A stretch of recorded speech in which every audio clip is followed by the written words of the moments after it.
Olá! Seja bem-vindo a mais uma aula do COBIT 2019.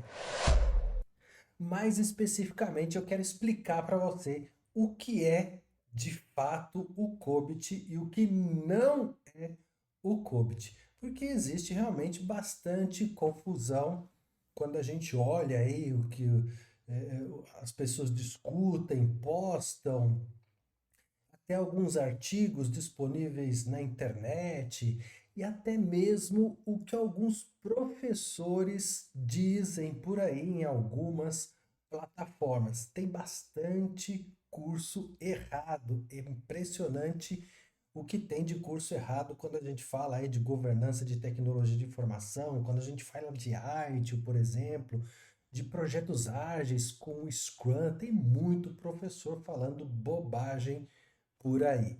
E no COBIT não é diferente. Tem muito curso com dizeres estranhos aí por parte de alguns professores. E eu me pergunto se um professor, às vezes até professor de renome, se ele erra em conceitos básicos, conceitos teóricos, o que não vai acontecer nos conceitos mais complexos, mais difíceis. Com toda certeza, é alguma coisa aí que pode trazer riscos grandes aí para a organização, porque os conceitos mais complexos realmente requer mais atenção. Mas vamos ver aqui o que nós temos de fato quando a gente fala do COBIT, o que é de fato e o que não é de fato. O COBIT é uma sigla, é um acrônimo e é uma marca registrada. A marca registrada vai logo após a palavrinha, o acrônimo COBIT. Não é depois do, por exemplo, depois do ano, do 2019. Não, o ano não é uma marca registrada. O que é uma marca registrada é o COBIT. E ele vem exatamente de Objetivos de Controle da Tecnologia de Informação. Isso se a gente pegar historicamente, porque hoje já o COBIT já não se auto-intitula dessa forma. Virou ali realmente uma marca registrada quando a gente fala de governança do Departamento de Tecnologia de Informação. Até a versão 4 ele era categórico, que era Control Objectives uh, for Information Technology, ou seja, os objetivos de controle da tecnologia de informação. E ele vem sendo desenvolvido ao longo de diversos anos. E o ISACA, que é o patrocinador do framework, do modelo, vem fomentando aí, promovendo esses modelos de melhores práticas para auxiliar os profissionais e a organização como um todo, as equipes, na compreensão, na concepção e na implementação da governança corporativa da informação e da tecnologia. Ou seja, através da compilação das informações de uma maneira organizada, de uma maneira estruturada, para facilitar os profissionais ali na compreensão e como fazer a implementação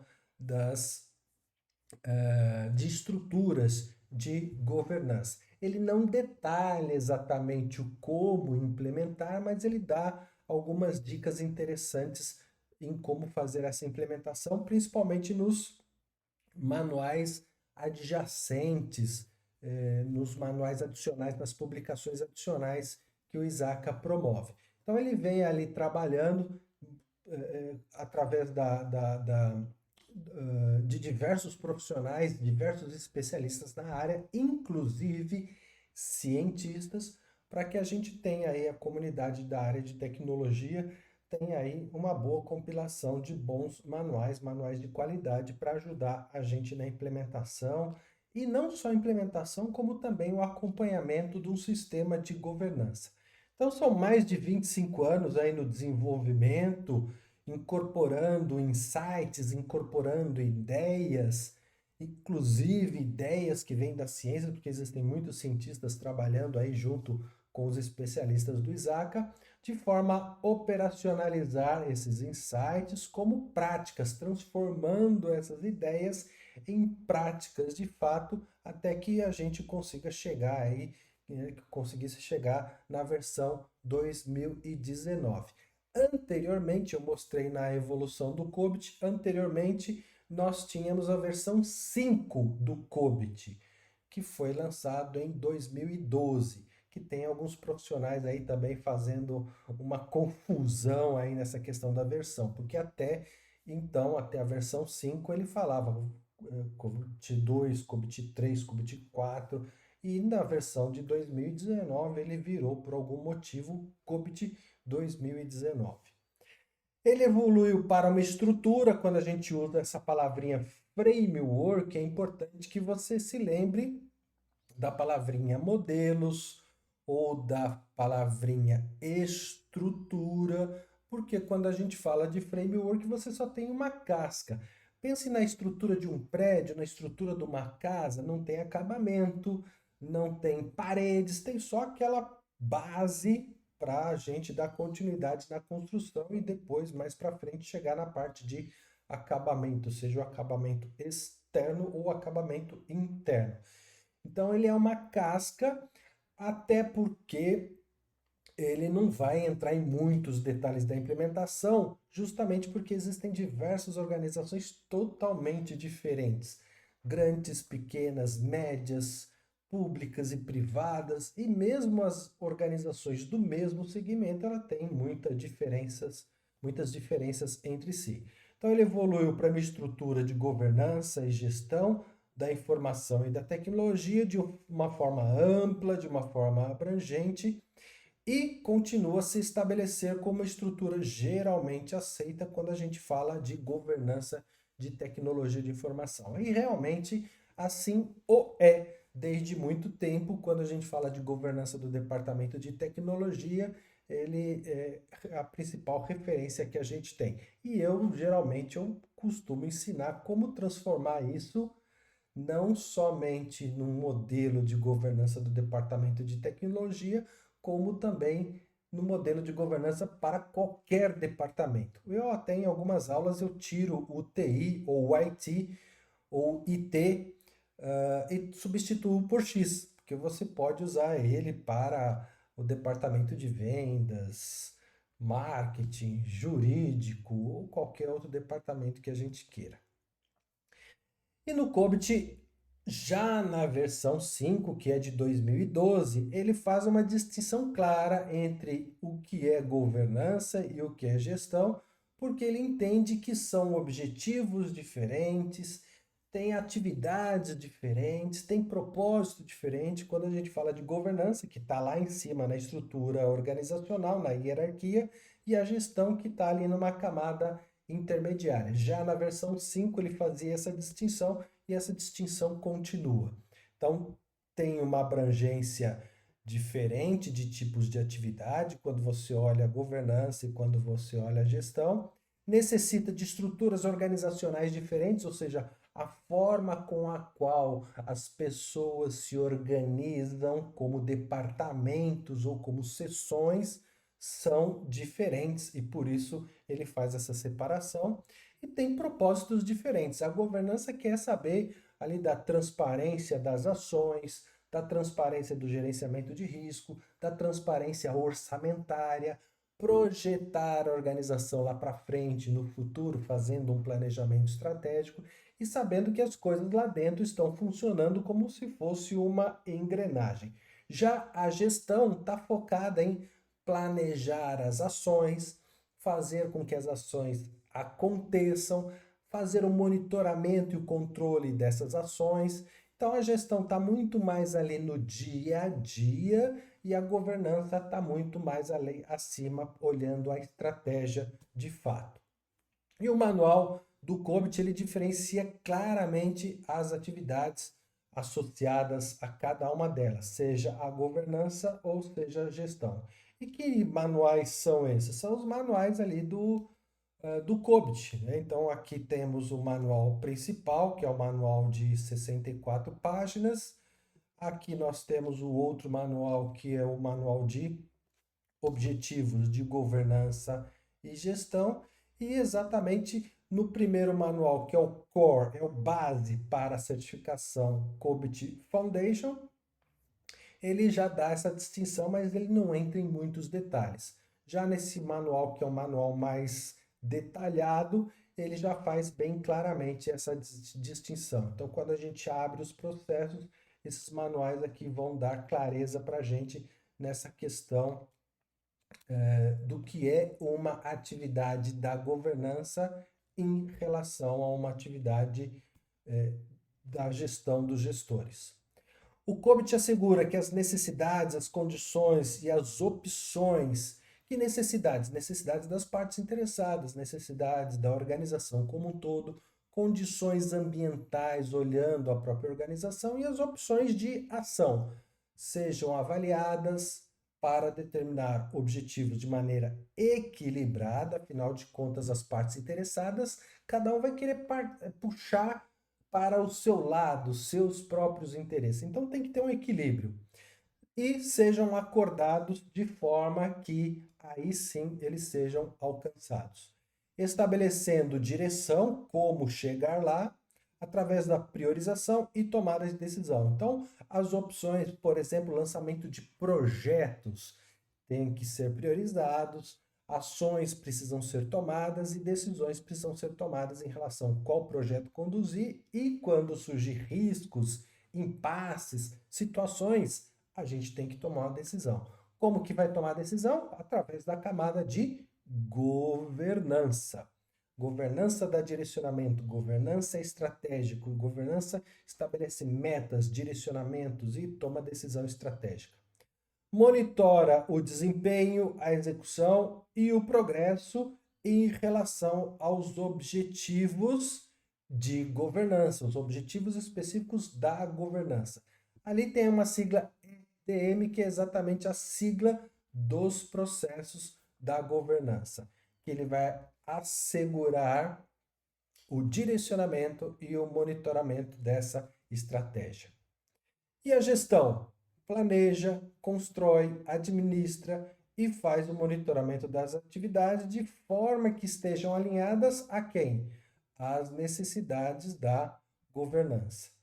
Com uma direção estabelecida pela equipe de governança e cumprir os objetivos corporativos.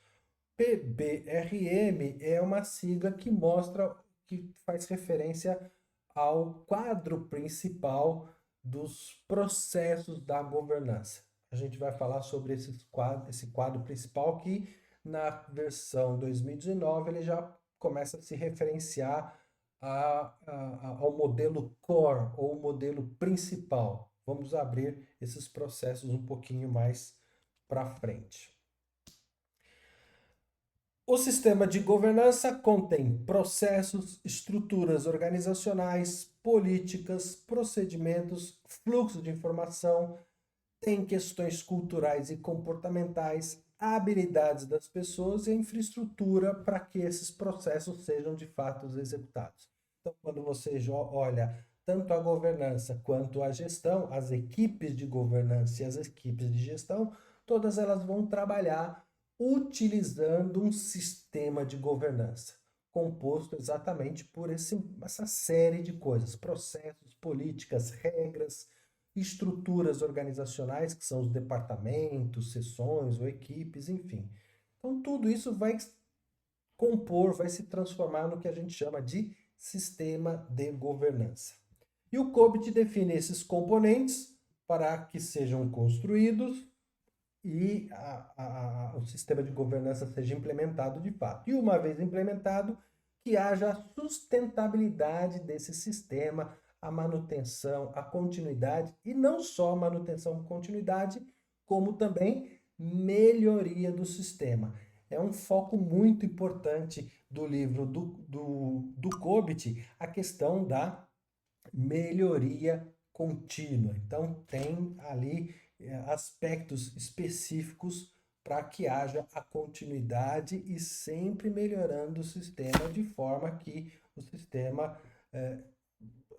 seja identificados pontos falhos e sejam eventualmente melhorados. Aqui é uma dica importante: sempre essas questões do sistema de governança vão aparecer na prova. Então fique atento a essas palavrinhas que eu estou grifando, porque essas palavrinhas, olhando a prova mais especificamente, serão bastante importantes. E outro aspecto fundamental é: ficou com dúvida? Registre a sua dúvida, mande a sua pergunta para mim, para eu poder sanar a sua dúvida e você melhorar aí o seu aprendizado, obviamente. O COBIT vai definir o que ele chama de fatores de um projeto ou de um design para um sistema de governança e que devem ser considerados pela empresa, a empresa que vai implementar o COBIT de fato, para construir um sistema de governança que seja mais adequado. Por que que precisa ser considerado esses fatores? Porque cada empresa é cada empresa está num contexto diferente, tem necessidades diferentes, tem partes interessadas diferentes, e essas necessidades precisam ser consideradas para que o sistema seja customizado, customizado para atender às necessidades específicas de cada uma das empresas. É o que ele fala exatamente no fluxo de trabalho, assim ele chamou, desenhar e criar um sistema de governança e que atenda necessidades específicas de organizações específicas. Isso significa também que o COBIT não vai ser aquela coisa padrãozona, 100% padrãozão, onde você vai sair de uma empresa, vai chegar numa outra empresa e vai olhar e vai falar assim: caramba, isso é tudo igual. Não. Tem questões similares, tem semelhança, mas igualzinho, igualzinho não vai ser, porque ele não é uma receita de bolo de fato. O COBIT agrupa esses componentes em objetivos de governança e objetivos de gestão que for para poderem serem gerenciados da melhor maneira possível. Como governança tem atividades, atribuições e objetivos específicos e que são diferentes da camada de gestão, que tem atividades, propósitos, objetivos específicos, então ele agrupa em componentes de governança e componentes de gestão. E ele agrupa dessa forma, inclusive, para facilitar o gerenciamento desses componentes. E o que não é o COBIT realmente, o que não é de fato, porque gera realmente muita confusão, tem muito equívoco dissipado por aí, espalhado por aí em blogs, vídeos, enfim, igual eu comentei. Ele não é um detalhamento completo, um detalhamento de todo o ambiente da tecnologia e informação da empresa, ou seja, ele não vai detalhar o que precisa existir no departamento de tecnologia. Ele só dá insights, ó, tem que ter isso, tem que ter aquilo. Agora, quais são esses componentes dentro do departamento? Ele não vai detalhar. Não é o propósito dele. O propósito dele é bem mais estratégico, é pensando na governança. E a governança está lá num chapéu hierárquico lá em cima. Ele não é uma estrutura para organizar processos de negócio. Os processos de negócio são responsabilidades das áreas de negócio. Muito embora tenha uma interação muito forte, muito grande com as áreas de negócio, não tem como ele detalhar processos de negócio. Tem organizações cujos negócios são financeiros, outras organizações os negócios são de tecnologia, outras organizações os negócios são de segurança. Então, como estruturar isso olhando essa diversidade toda que existe nas organizações? Não tem como. Ele não é uma estrutura técnica de TI para gerenciar toda a tecnologia. Não. Ele não é técnico de forma a entrar em aspectos da tecnologia de informação.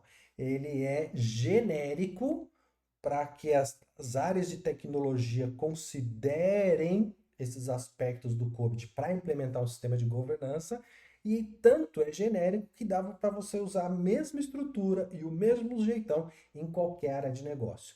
Para ter o sistema de governança do departamento de vendas, ter o sistema de governança do departamento de negócios, ou um sistema de governança de um departamento do jurídico, contas a pagar, contas a receber, qualquer departamento. Então, ele não é a estrutura técnica do departamento de TI. Não, ele é uma estrutura genérica e acaba funcionando para todos os departamentos. Ele não toma e nem prescreve quaisquer decisões relacionadas à TI. Então, ele não vai entrar em detalhes, olha, você tem que fazer o cloud, você tem que usar DevOps, você tem que usar Agile. Não, ele não vai tomar nenhuma decisão em relação à tecnologia de informação. Quem toma decisão são exatamente quem toma decisão são exatamente os departamentos de governança e as áreas gerenciais. Não é o COBIT que vai tomar decisão nenhuma em relação à tecnologia de informação. Ele não tem todas as informações necessárias para dar orientação em tomada de decisão. Então não tem como. E não decidirá qual é a melhor estratégia do departamento de tecnologia ou qual é a melhor arquitetura, quanto a TI pode custar ou quanto a TI não deve custar, são informações muito peculiares, pertinentes a cada uma das organizações, a cada uma das empresas. Não tem como ele dar esse tipo de detalhamento. Ele define todos os componentes que descrevem quais decisões devem ser tomadas, mas ele não toma a decisão e como e por quem essas decisões devem ser tomadas. Então ele vai sempre ali naquela camada mais estratégica da coisa para facilitar o entendimento das pessoas em relação a o que deve ser decidido e quais coisas você poderia levar em consideração para facilitar e ajudar nessa tomada de decisão. Na próxima aula, eu começo a detalhar essas situações relacionadas à governança e da informação e da tecnologia, ok? Então, um grande abraço e até a próxima aula.